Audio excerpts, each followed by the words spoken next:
জয় নিতাই, জয় গৌর, জয় রাধেশ্যাম। আজ অপর একাদশী।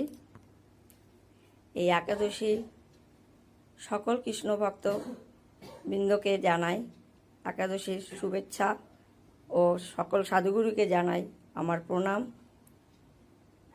সকল ভক্তদের বলবো একাদশী ব্রত পালন করো, বেশি বেশি করে নাম জপ করো, হরিনাম করো।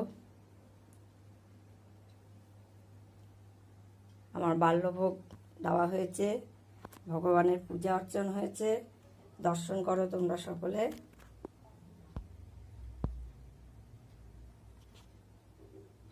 এই দেখো, আজকে একাদশী ভোগ দেওয়া হয়েছিল ভগবানকে, আমার নিতাই চাঁদকে। আলু ভাজা, বাদাম ভাজা, তালের শাঁস, শশা, আঙ্গুর, কলা। আমার রাধেশ্যাম, আমার রাধারমণ সেবা করেছে।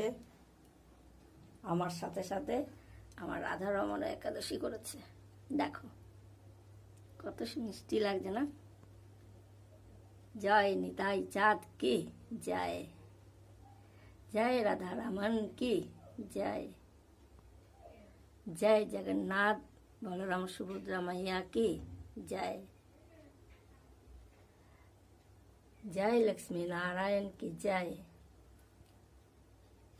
जय राधे कृष्ण की जय, जय पंचतत्व की जय,